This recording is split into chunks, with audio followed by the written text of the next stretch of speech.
I'm Jake, 19, and if you asked anyone in my family to describe me, I guarantee they'd start with, well, he's not like Emily. My older sister Emily was always the golden child, class valedictorian, prom queen, early admission to an Ivy League school, and now engaged to the walking Rolex that is Brendan. Meanwhile, I was the kid who liked fixing up old electronics, stayed in the background, and got told I lacked ambition every other Tuesday. Our mom, a fiercely controlling woman who treated Emily like a prized investment and me like a draft she never bothered editing, never even tried to hide the favoritism. She's going places, she'd sigh dreamily while watching Emily practice wedding poses in the living room. And you, Jake? Well, maybe you'll find your niche someday. Translation: don't embarrass us. Growing up in that house was like being an extra in someone else's spotlight. I didn't complain, though. I focused on school, worked part-time jobs, saved what I could, and quietly looked forward to leaving. My one lifeline was the college fund, a modest savings account my grandfather had started for me before he passed away. I nurtured that account like it was sacred. I researched scholarships, considered cheaper universities, and even thought about community college just to make it stretch further. My mom always said it was untouchable. Grandpa's dying wish had been that each grandkid had a shot at higher education, no strings attached. Then came the engagement. The announcement was, of course, a full-blown gala. Emily wore a pearl-white dress that looked like it required its own zip code, and Brendan gave a speech so rehearsed it might have been written by a PR team. Everyone clapped like they were in a studio audience. I just sipped my soda and smiled. I knew what was coming. I just didn't expect it to come so fast.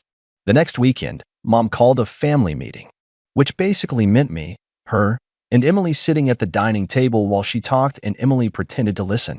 The gist of it? They needed money. A lot of it. Apparently, Brendan's family had unexpected issues with their side of the budget. A venue cancellation, an overbooked florist, something about monogrammed ice sculptures, it all sounded absurd. They were $20,000 short. It's just a bump, Mom said, trying to sound casual while stirring her tea. And you're not even using your college fund yet. I blinked. I'm sorry. What? Emily leaned in, eyes wide with that fake sympathy she used whenever she was about to say something truly awful. Jake, think about it. This wedding is important for all of us. It's family. You'll still go to college, just maybe community first? Maybe later? It's not like you're in a rush. My jaw clenched, but I stayed quiet. I turned to Mom. She didn't look ashamed. She looked expectant. Like this was the part where I'd agree, prove I was the good son, the team player, the silent background character. Then she said it. The line that would stick with me forever. It's not like you'll ever amount to anything. I don't remember standing up. I don't remember grabbing my coat or walking to my car. I just remember the way Emily laughed like it was some joke, like I should have found it funny too. I didn't talk to them for 2 weeks. During that time, I thought about everything, my future, my self-worth, how many times I'd swallowed my pride just to keep the peace. But more than anything, I thought about Grandpa, about how he'd shown up to every school science fair, even when I didn't place, about the way he used to ruffle my hair and say, "You've got more going on up there than the rest of them combined." They'll see. I could still hear his voice when I stared at the transfer screen on my bank's app. So I transferred every last dollar, every cent of my college fund. I waited for the email confirmation, then smiled. But I didn't transfer it to Emily or to my mom. I sent it to someone else entirely. I didn't RSVP to the wedding. I didn't even return their texts, and they were plenty. First polite, then irritated, then openly furious. Mom tried to call me 3 times the night before the ceremony. I let it ring out. Emily left a voicemail that started with "seriously" and ended with "this is so typical of you." I didn't bother replying, but I did show up. The church was packed. Satin ribbons everywhere. Brendan stood at the altar looking like he'd walked out of a catalog.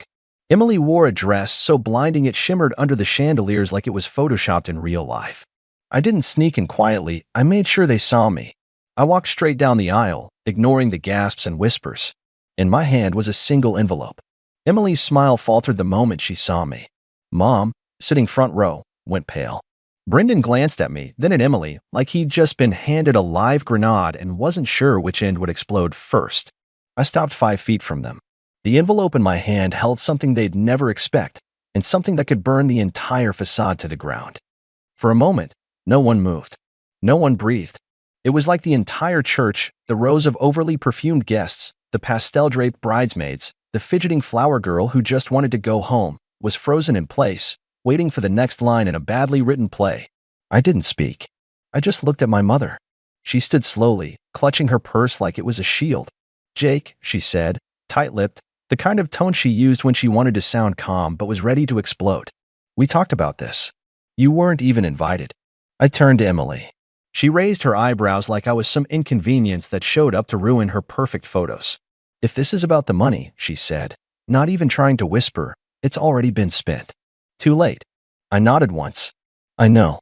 I lifted the envelope slightly, just enough for them to see the weight of it. It wasn't thick, but it didn't need to be. It was what it represented that mattered. Then I walked over, not to Emily, not to Mom, not to the priest or the wedding planner frantically mouthing "Who is he?" from the corner, but to Brendan. His posture stiffened. I handed him the envelope. "You'll want to read that," I said. Then, just loud enough for the nearest guests to hear, I added, "Before you say I do." He stared at me for a second too long, then carefully opened it. There were 3 sheets of paper inside. The first was a printed screenshot of an email chain. The second was a certified bank transaction.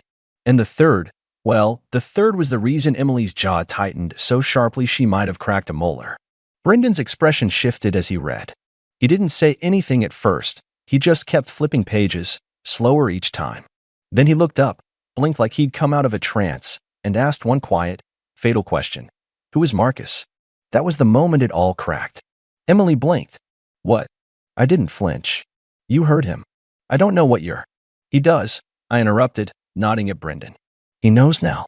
The church erupted. Not all at once, not an explosion, but a cascade. First, a gasp from the front row. Then Brendan's mother stood, whispering furiously to her husband. A bridesmaid dropped her bouquet. Someone in the back coughed, very awkwardly. Emily, for once in her life, didn't have a script to read from. Her eyes darted between me and Brendan, and she started to say something, a lie, probably, but Brendan cut her off. "That's who you've been texting at 2 a.m.? While telling me it was your wedding planner." Emily's mouth opened, closed, opened again. It wasn't serious. I felt a chill crawl down my spine. She said the same thing to me once. Different context, different sting, but same pattern. Deny, minimize, blame. Brendan didn't explode. He didn't yell or throw the envelope. That would have made it easier for her. Instead, he handed it to his best man like it was radioactive and stepped back from the altar. "No," he said simply, and turned to walk down the aisle. Emily went after him, grabbing the edge of her $1,000 dress with one hand and reaching for him with the other. "Wait, Brendan, please. I can explain. Jake's lying. He's jealous." That was when I laughed.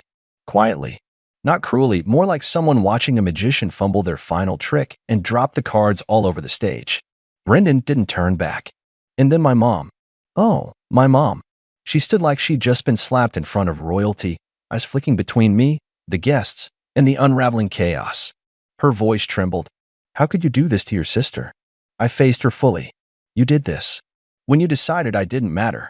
When you made me believe I'd never amount to anything. I just handed Emily the spotlight she always wanted. I just made sure everyone saw her clearly." Her expression darkened. "You ruined everything." I nodded again. "No, she did. I just stopped covering for her." That was the last thing I said before turning around and walking out. I didn't wait for applause. I didn't look back. I didn't need to. Outside, the sun was bright. Not in a poetic, symbolic way, just real. I took a breath. It was the first one in years that didn't taste like silence. And just when I reached my car, my phone vibrated. 6 missed calls from Emily. 2 from Mom. 1 new voicemail. Then another. I turned off the phone, tossed it into the passenger seat, and started the engine. I had already submitted my application to a college across the country a few days earlier. I'd used the money from my fund, not to pay for their wedding, but to pay a retainer for a private investigator. Marcus had just been the start. I had the full thread, every message, every secret. Enough to stop the wedding, and enough to make Brendan rethink who he was about to marry. And that wasn't even the best part. The drive home was quiet. Not just in sound, but in weight.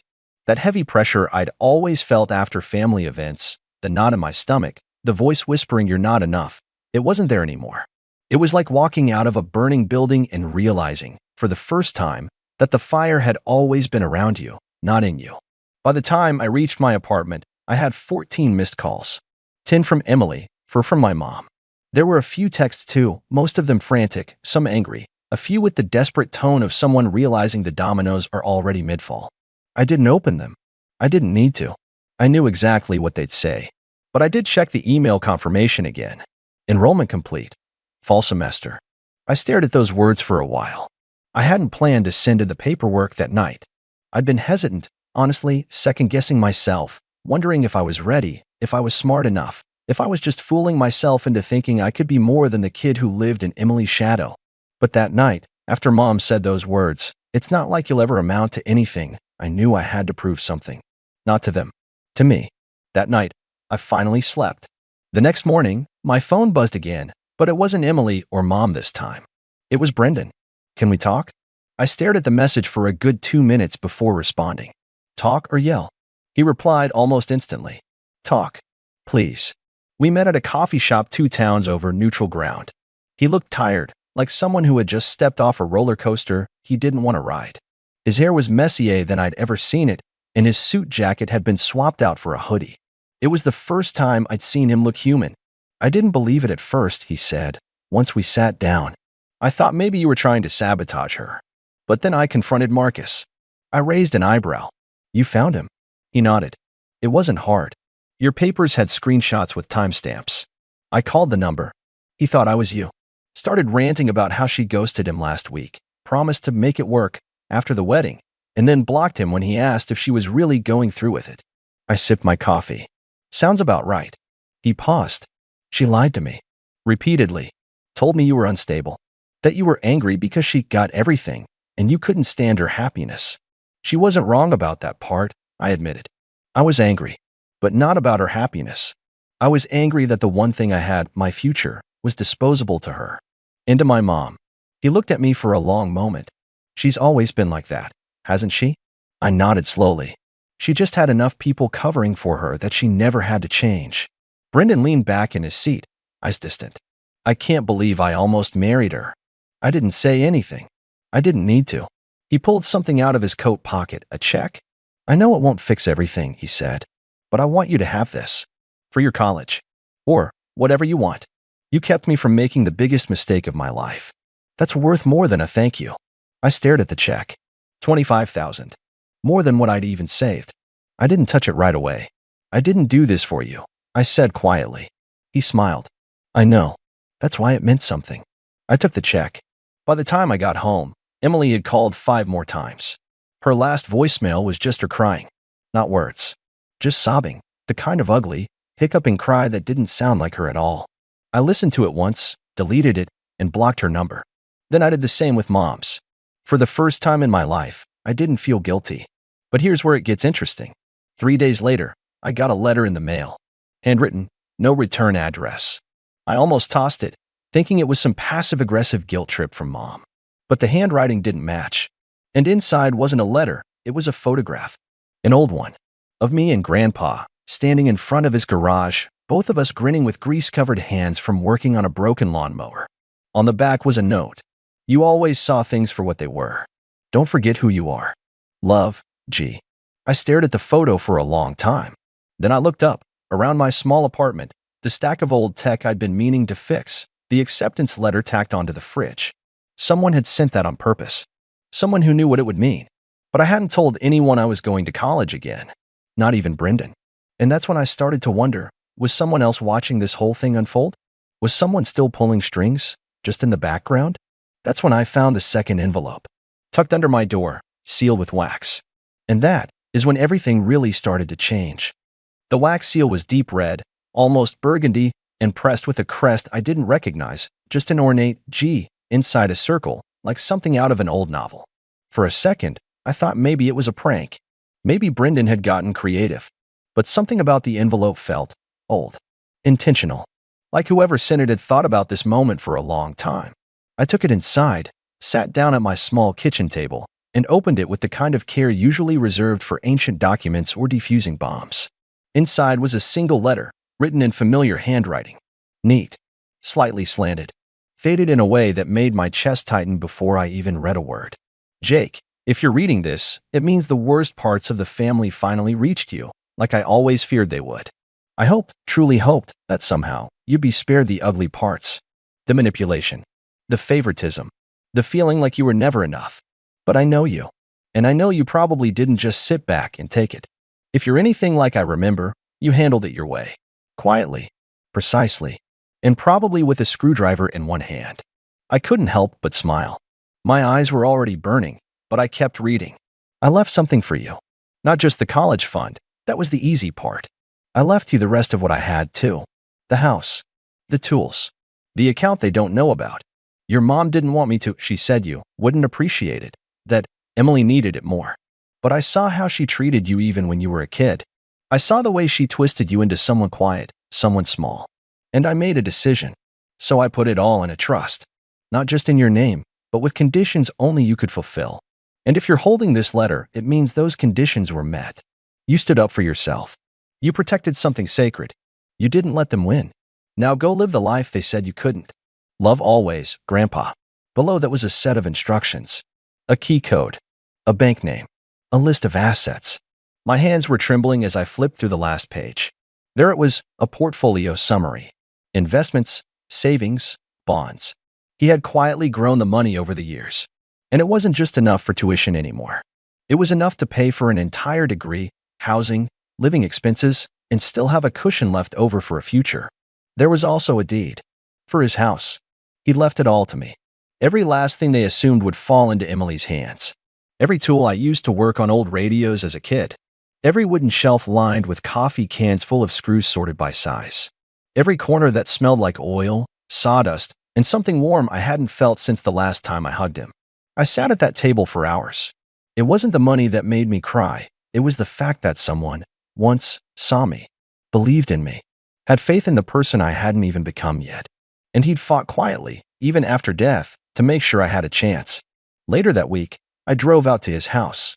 The same small place on the edge of town that had always felt more like home than anywhere I'd lived with my mother. The key code worked. The locks hadn't changed. It looked exactly like I remembered. A little older, a little dustier, but untouched. Safe. There were photos still on the mantel, one of me and him fishing, one of him and Grandma before she passed.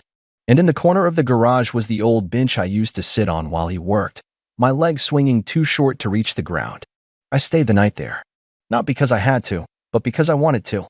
I pulled the faded quilt from the linen closet, made a cup of tea the way he used to, 2 sugars, no milk, and sat in his chair, watching the moonlight fall across the living room floor. The next morning, I started packing. Not to leave, to move in. I canceled the lease on my apartment. I called the college and confirmed enrollment. I even signed up for summer orientation. For the first time in a long time, I felt like my life had a path that belonged to me. Of course, my silence didn't last long. The next week, Mom showed up. She didn't call, didn't text, just knocked on the door like it was still her father's house, like she hadn't gone behind my back to try to drain my future for flower arrangements and champagne fountains. When I opened the door, she looked shocked. Not angry, not smug, just shocked. "I thought you were staying in that dump apartment," she said, squinting at the living room like she didn't recognize it. I stayed in the doorway. "This is my home now." Her jaw tightened. "Your grandfather wouldn't want." "He did," I interrupted. "He left me everything. You know that now, don't you?" Her face darkened. "We had an agreement. He said he'd set something aside for Emily too." "No," I said, calmly. "He promised to take care of me, because he knew no one else would." There was a pause. Then her voice dropped into that old, bitter tone she always used when she couldn't win outright. "You really think this makes you special? That this means something?" I didn't blink. "It does to me. And that's enough." She stared at me for a moment, as if trying to find the right button to push. But something had changed in me. The buttons weren't there anymore. Eventually, she turned to leave. No goodbye.